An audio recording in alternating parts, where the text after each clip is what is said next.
Olá, aluno dos sétimos anos, tudo bem? Aqui é o professor Sidney de Ciências e hoje nós iremos dar continuidade à nossa aula, ainda falando sobre os ambientes da Terra, e o assunto de hoje é biomas brasileiros, tá? Do volume 12, unidade 3, das páginas 10 a 17, ok? Então pegue seu livro didático para a gente dar início a mais essa videoaula, ok? Então vamos lá? Então vamos iniciar a nossa aula. Então, como já estudamos anteriormente na videoaula passada, então falamos sobre os biomas mundiais. Tá? Então, quando a gente fala de bioma, a gente está falando sobre a relação, né, dos ecossistemas, né, diferentes, né, de cada região, que está relacionada ao seu tipo de clima, vegetação, né, e também dos animais que compõem a esse ecossistema. Então, os biomas brasileiros são divididos em biomas continentais e biomas costeiros. Então, os biomas continentais são eles Amazônia, Caatinga, Cerrado, Mata Atlântica, Pampa e Pantanal. Já os biomas costeiros são aqueles que estão no litoral, né, brasileiro. São eles, né, manguezais, dunas, costões rochosos, ilhas, restingas e recife de corais, baías, praias e falésias. Logo aqui abaixo nós temos, né, a distribuição, né, no Brasil. Né, então vocês podem observar, né, que o nosso maior bioma, né, no Brasil, no caso, é a Amazônia. Depois nós temos o Cerrado, a Mata Atlântica, a Caatinga, Pampa e, por último, Pantanal. Tá? Então vocês podem observar direitinho aqui no mapa e observar como é que é a distribuição, né, dos biomas, né, no nosso Brasil. Então aqui no mapa vocês podem observar que, né, que a região amazônica ela detém a maior porção, né, de área, né, distribuída no bioma Amazônia. Depois nós temos, né, o Cerrado, Caatinga, Pampas e Pantanal. Agora nós iremos, né, conhecer a fundo a cada bioma, ok? Então vamos lá. Bioma Amazônia. Então a Amazônia é o maior bioma brasileiro e compreende a floresta amazônica, a maior floresta tropical do mundo, localizada na região norte. Então a Amazônia apresenta muitos rios, grande quantidade de chuvas e, consequentemente, alta umidade do ar, além de temperaturas entre 25 graus Celsius e 28 graus Celsius. Ao contrário do que se imagina, o solo da Amazônia é pobre em nutrientes, devido à aceleração da decomposição da matéria orgânica, com a rápida absorção pelas raízes das plantas. Então, a densa cobertura vegetal que cai no solo, né, que é chamada de serrapilheira, né, como as folhas e galhos, auxilia na proteção do solo durante as chuvas. Então, o solo do bioma Amazônia ele é extremamente pobre em nutrientes. Por quê? Porque devido à aceleração da decomposição da matéria orgânica.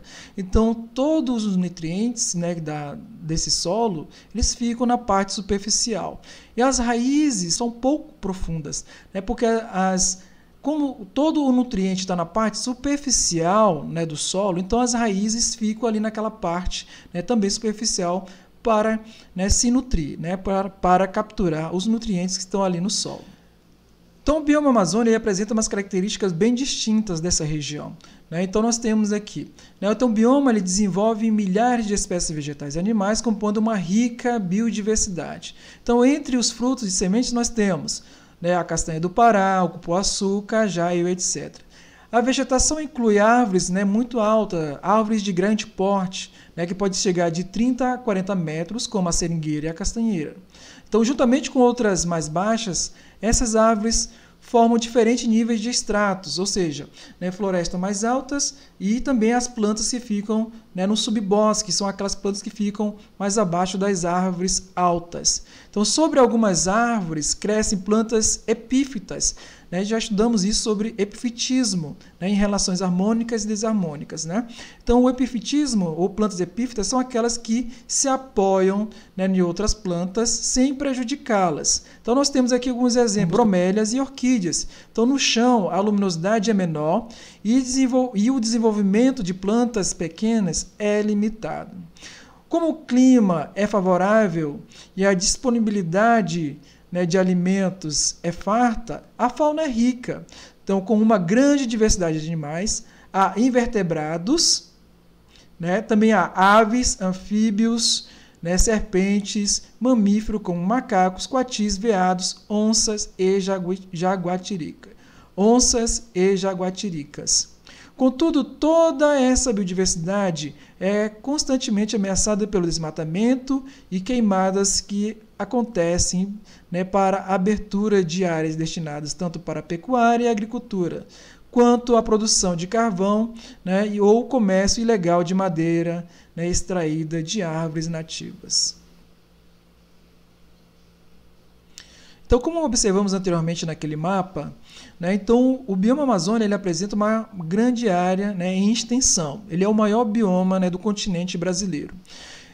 Por causa disso, e também por ter uma grande biodiversidade, né, tanto da fauna como da flora, ele está sendo constantemente ameaçado, né, pela pecuária, pela agricultura, pelo desmatamento, né, e também pela caça predatória de muitos animais. Bom, nessa imagem aqui vocês podem ver os diferentes tipos de estratos. Então nós temos aqui ao lado a altura, né, das árvores e também nós temos aqui os diferentes tipos de estratos. Quando a gente fala de estrato, a gente está falando sobre, né, cobertura vegetal. Okay? Então nós temos aqui, né, os estratos arbustivos, subbosque, dorsal, estratos emergentes, né, que as árvores daqui da Amazônia podem chegar até 30 a 40, né, metros de altura. Né, e esses aqui são os animais que compõem, né, a nossa floresta. Alguns animais, tem muito mais, né? Então esses aqui são apenas alguns exemplos, como beija-flor, gambá, né, a anta, tucano. Né, a árpia ela pode chegar até a 2 metros, né, de envergadura das suas asas. Então, é a maior ave da Amazônia. Bom, agora vamos conhecer o outro bioma, né, brasileiro, que é o bioma cerrado. Então, o cerrado é um exemplo de savana e corresponde ao segundo maior bioma do Brasil. Abrange vários estados brasileiros e a grande parte de sua área original foi desmatada ou queimada para servir à pecuária ou à agricultura. Então, o cerrado apresenta um clima tropical quente e 2 estações bem definidas, um período seco e outro período chuvoso. O solo é predominantemente arenoso, pouco fértil e com baixa capacidade de reter água. A vegetação é, em sua maioria, rasteira e as árvores são pequenas, com casca grossa e galhos retorcidos, os quais dão ao bioma uma aparência, né, de ambiente seco, característico das savanas. As raízes são longas para atingir, né, a água que está presente em grande quantidade no subsolo. Então, no período seco, é comum ocorrer queimadas naturais. As cascas grossas do tronco protegem as árvores do fogo, as quais rebrotam após as queimadas. O calor do fogo também auxilia algumas sementes a germinarem. Inclusive, algumas espécies somente florescem após as queimadas, né, beneficiando a reprodução das plantas. Há muitos vegetais característicos do cerrado. Entre eles podemos citar o angelim do cerrado, o araticum e a mangaba e o buriti. Então a fauna do cerrado é bastante rica e composta de animais que também são encontrados em outros biomas que ele fazem fronteira, como a Caatinga e a Amazônia. Entre as espécies encontradas estão inúmeros insetos, outros invertebrados, além de vertebrados também, como serpentes, tamanduás, bandeiras, tatus, onça-pintadas, lobos-guará. A maioria apresenta hábitos noturnos, pois à noite as temperaturas são mais amenas e a perda de água é menor. Bom, aqui nós temos alguns exemplos, né, da flora do cerrado, como a mangaba, né, o araticum, né, o buriti e algumas espécies da fauna do cerrado, como o tamanduá-bandeira, né, o lobo-guará e o sabiá do campo. É só uma coisa interessante, né, sobre o cerrado. Então, como vocês já viram aqui na nomenclatura, então, o cerrado, ele se parece muito com as savanas. E a nossa região amazônica, aqui onde nós estamos, principalmente na região de fronteira, né, onde nós temos, né, a Guiana e a Venezuela, nós temos também uma determinação, né, que é chamado de savanas amazônicas. Aqui nessa região onde nós encontramos, né, ela também é chamada localmente de lavrado, é um nome popular, né, que foi dado pelos primeiros imigrantes que chegaram aqui, né, na nossa região de Roraima. Né? Então, quando eles viram essa área aberta, então eles chamaram, né, de lavrado. Então, essa área, né, onde nós estamos aqui na região amazônica, em Roraima, com essa parte da fronteira com a Guiana e também com a fronteira com a Venezuela, vocês podem observar, né, que ali tem áreas abertas. Então, essas áreas abertas elas se semelham muito com as áreas de savanas. né? Então, essa região aqui onde nós estamos também ela é chamada de savana amazônica, ok? Então, vamos agora conhecer um pouco sobre a caatinga. Então, a palavra caatinga significa mata branca, que se refere ao aspecto seco da mata durante a maior parte do ano.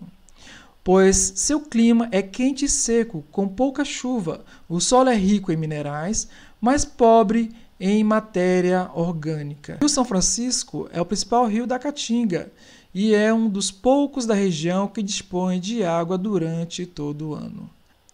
Então, a vegetação da Caatinga ela é composta por arbustos, né? As plantas apresentam várias adaptações para viver nessa região seca, com espinhos, né? Raízes, né? Que são adaptações, né? Para a sua sobrevivência, né? Com as camadas mais profundas do solo do caule para, né? Poderem armazenar água, né? São exemplo de plantas da caatinga como o xique-xique, né? O mandacaru, né? O capim-dourado, entre outras poucas espécies que não perdem a água devido à seca, né? Estão a aroeira, né? O juazeiro e o umbu, né? Então, entre os animais que podem ser encontrados na caatinga estão, né? O calango, né?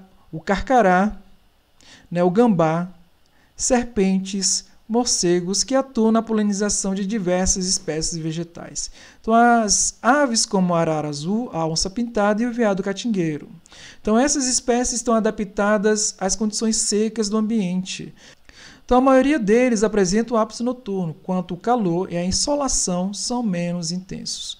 Então, o desmatamento para atividades agropecuárias é a principal ameaça para esse bioma. Então, aqui no mais um, ele fala um pouquinho sobre, né, a chuva na Caatinga, né? Então, por mais de 2 anos que não chovia, então foi somente chover, né? Choveu por alguns dias e começou a aparecer, né, vida nessa região, né? Porque a Caatinga ela apresenta, né, um clima muito seco, né? E muitas espécies dessa região elas somente conseguem sair no período da noite, quando o clima está mais ameno. Então vamos só ler um trecho aqui, né, que fala aqui no mais um. Então, a Caatinga antes e depois da chuva. Então, os biólogos, né, do Instituto Butantan tiveram muita sorte no início deste ano, quando visitaram a Caatinga. Então, após andarem por lá há 20 anos, viram pela primeira vez uma chuva cair sobre o sertão nordestino. Chegaram na tarde do dia 22 de fevereiro a Angico, no Rio Grande do Norte. Então, dispostos a procurar anfíbios enterrados na terra. À noite caiu a primeira e imprevisível chuva após mais de 2 anos. Cobras, sapos e rãs começaram a sair dos seus esconderijos. 6 dias depois, choveu ainda mais. Por 2 dias seguidos, né, de uma hora para outra, ficou tudo verde. Nas poças de água, dezenas de sapos coachavam, enquanto outros se acasalavam ou já cuidavam de seus ovos envoltos por uma espuma branca. Estou sonhando ou bichos continuam cantando. Ao meio-dia, sapos ainda não haviam parado de coachar. Então é bem interessante como vocês podem observar que a chuva, né, a água, ela é muito importante para, né, todos os seres vivos, né? Então, quando começou, né, a chover nessa região seca, então começou a brotar, né, novamente as plantas e também os animais começaram, né, a sair, né, dos seus esconderijos. Bom, então agora vamos passar para o bioma Mata Atlântica. Então, a Mata Atlântica é uma floresta tropical que originalmente cobria a costa brasileira do Rio Grande do Norte até o Rio Grande do Sul, ou seja, toda a parte, né, da costa brasileira. Então, ela foi a primeira área a ser colonizada e explorada para a construção das cidades e, na atualidade, há somente 7% da mata original que ainda abriga uma das maiores biodiversidades do planeta. Então, seu clima é quente e úmido, com grande incidência de chuva que resulta em bastante água disponível. Então, as plantas desse bioma apresentam geralmente folhas largas, né? As árvores podem atingir 30 metros de altura e tem raízes tabulares que servem como suporte, né, no solo pouco profundo e bastante úmido. Assim como a floresta amazônica, as árvores da Mata Atlântica também formam estratos e folhas e galhos que chegam ao chão, formando a serrapilheira importante para a fertilidade do solo. Então, nesse mapa aqui, fica bem nítido, né, como a ação do homem ela é devastadora para, né, o nosso planeta, e principalmente para o Brasil. Né? Então, vocês podem observar aqui, né, originalmente, como é que era o mapa, né, do bioma Mata Atlântica. Né? Então, a floresta vinha daqui desde o Rio Grande do Sul até o Rio Grande do Norte. Né? Então, com o processo de colonização e ocupação, né, do solo, então as pessoas começaram a desmatar, né, ficando somente fragmentos da Mata Atlântica. Né? No entanto, devido a esse, né, desmatamento de forma irregular, né, e essa ocupação de forma irregular, então uma parte dessa diversidade, né, de seres vivos também ela foi perdida. Né? Então muitas espécies entraram, né, foram extintas ou mesmo estão ameaçadas de extinção. Então, continuando ainda falando sobre a Mata Atlântica, então as espécies mais características da Mata Atlântica são jacarandá, o pau-brasil, o palmito, atualmente encontrado em pouca quantidade. Isso, né, devido ao quê? Devido, né, ao desmatamento, né, e a ocupação irregular, né, das pessoas para a agricultura e agropecuária. Então, ainda o ipê, o jambu, o jatobá, o embuá, né, as bromélias, as samambaias, os musgos, as orquídeas, os cipós, entre outros. A biodiversidade de animais desse bioma é grande devido à farta disponibilidade de alimentos e água. Então, alguns dos mais comuns são o cachorro-vinagre, a paca, a cutia, o mico-leão dourado, vários tipos de morcegos e muitos répteis, anfíbios e aves. Então, vários deles estão ameaçados de extinção por ter seu habitat reduzido. Então, né, devido à redução, né, do seu habitat, devido, né, como já falei anteriormente, né, pelo desmatamento, pela ocupação das pessoas, né, pela retirada, né, da floresta, então, muitas dessas espécies entraram, né, muitas dessas espécies foram extintas ou estão ameaçadas, né, de extinção. Então, como a Mata Atlântica se estende por planícies e montanhas em uma grande área, então abriga vários tipos de ecossistema, como matas de araucárias, que são as coníferas, restingas e manguezais. Bom, agora vamos conhecer o bioma Pantanal. Então, o bioma Pantanal situa-se na região oeste dos estados de Mato Grosso e Mato Grosso do Sul.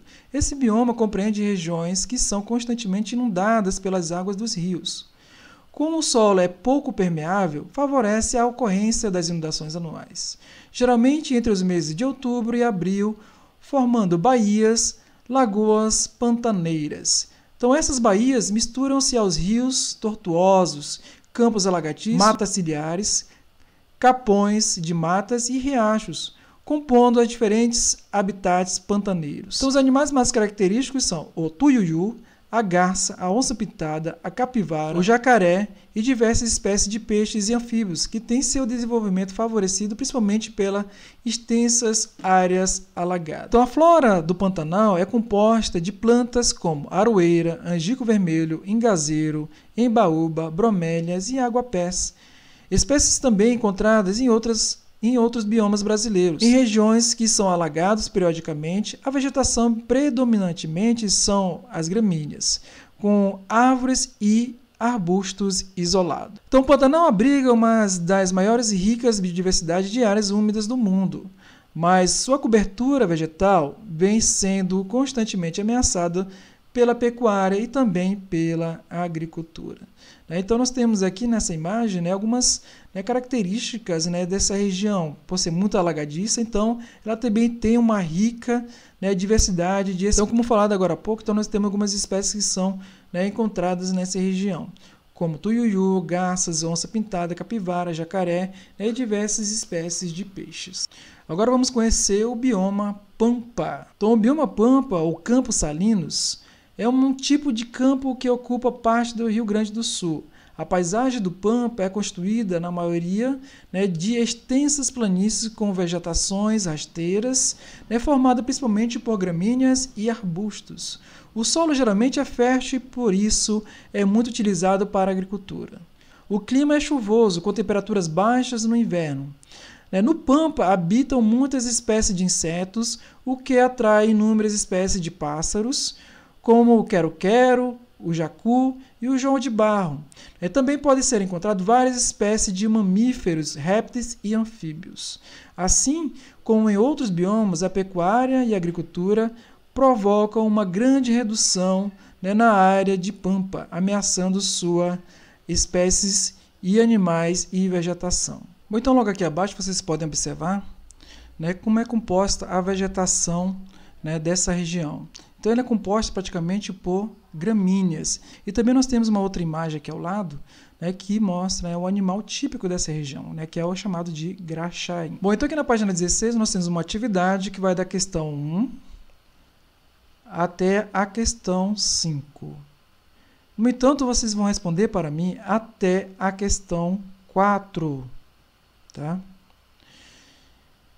Da questão 1 até a questão 4. Ok? Se você gostou desse vídeo, deixe seu like, se inscreva no canal e ative o sininho. Quero deixar uma dica muito importante nesse momento que estamos passando, que é de lavar bem as mãos e usar máscaras para cuidarmos da nossa saúde e também da saúde de toda a nossa família. Muito obrigado e até a próxima videoaula.